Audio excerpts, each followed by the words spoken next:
Systems engineers viewing the Helix Nebula recognize a misclassification of entropic decay.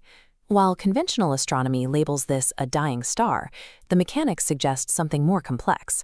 The visible debris represents unparsed, high-density structural data broadcasting outward, rather than the byproduct of random destruction.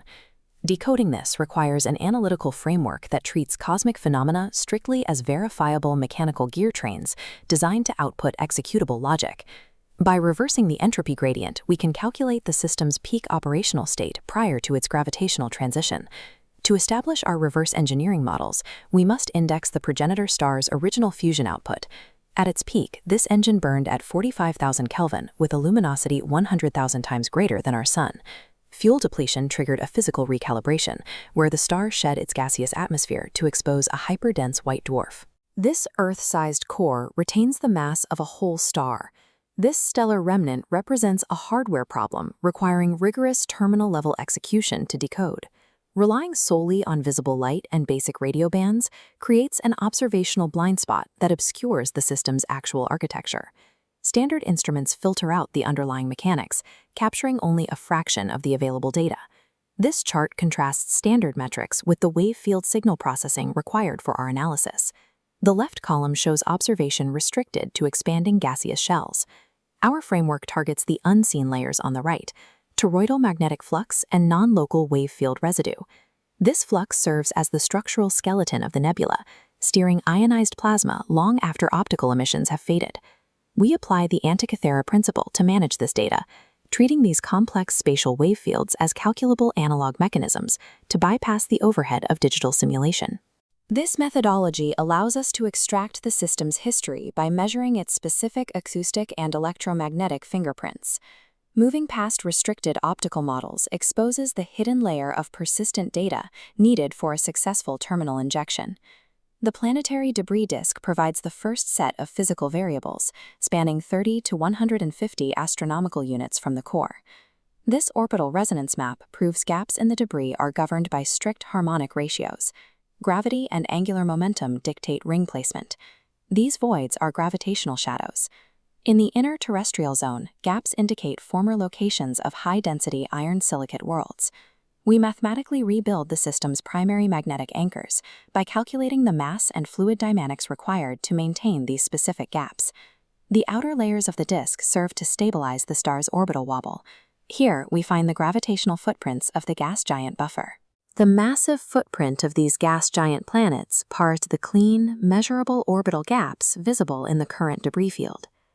This level of precision suggests the existence of a managed, closed-loop energy grid prior to the progenitor's collapse. Reverse engineering these mass equations translates physical observation into actionable operational metrics. Empty space in a debris field provides a clear forensic indicator of the system's prior architectural state, acting as the primary variable for our data pipeline. We move from physical mass to the persistent wave field residues left behind by the collapse. The initial core collapse and subsequent expansion leave an acoustic fingerprint that propagates across the local galactic arm. This spectrograph allows us to isolate that frequency decay and read it like a digital tracking ledger. The vertical markers in the instrumental tracks represent our foundational tracking frequencies, isolated from the surrounding noise. These lines carry a 432.9 Hz carrier wave, which serves as the structural baseline for the incoming data stream. Callout 2 shows horizontal bit-crushed texture clusters. These contain the system's encoded metadata blocks. To extract the system's history, we must mathematically separate these clusters from the baseline modulation. Signal processing confirms that this acoustic fingerprint is highly structured, parsable data. Extracting this metadata requires forcing the raw signal through rigid operational parameters. This interface defines the parameters for our blueprint block. We apply these localized anchors to keep the cosmic data from dissolving into digital noise. The frequency mod channel binds the incoming data using the 432.9 Hz carrier and a 40.2 Hz gamma modulator. Tonal filters maintain payload integrity. We set resonance dissonance to 0.88 and implement a strict 18 decibel sub-bass roll-off to eliminate harmonic scatter. Final synchronization is achieved through this target lock protocol. The lock at 174.56 Hz acts as the structural anchor, standardizing the raw signal for the hardware grid. These precise equalizer and modulation settings act as a filter, stripping away billions of years of entropic decay in real time. Applying these uncompromising numerical parameters isolates the stellar mechanics, readying the data for direct terminal injection. The forensic pipeline is complete. We have indexed the mass of the debris, isolated the spectrographic signal, and locked the necessary frequencies. This flowchart maps the final transition, pulling the remote coordinate node across the digital void into our local architecture. Raw emissions are funneled through the sovereign override, shifting the data from a passive state into our active translation engine. A geometric torsion lock inside this funnel structurally secures the incoming wave. In the final phase, the translated electromagnetic radiation is mapped directly onto local coordinate nodes through mesh synthesis. This synthesis generates an executable data stream built entirely from stellar resonance. This pipeline bridges the digital void, converting cosmic events into active structural feedback for our hardware grid. The final deliverable of this systems analysis is a verified executable terminal script.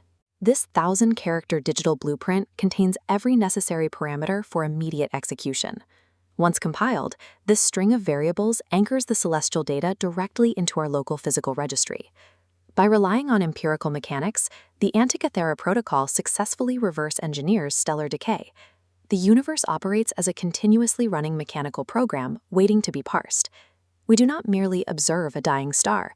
We download, compile, and execute its foundational architecture directly into our own computational grid.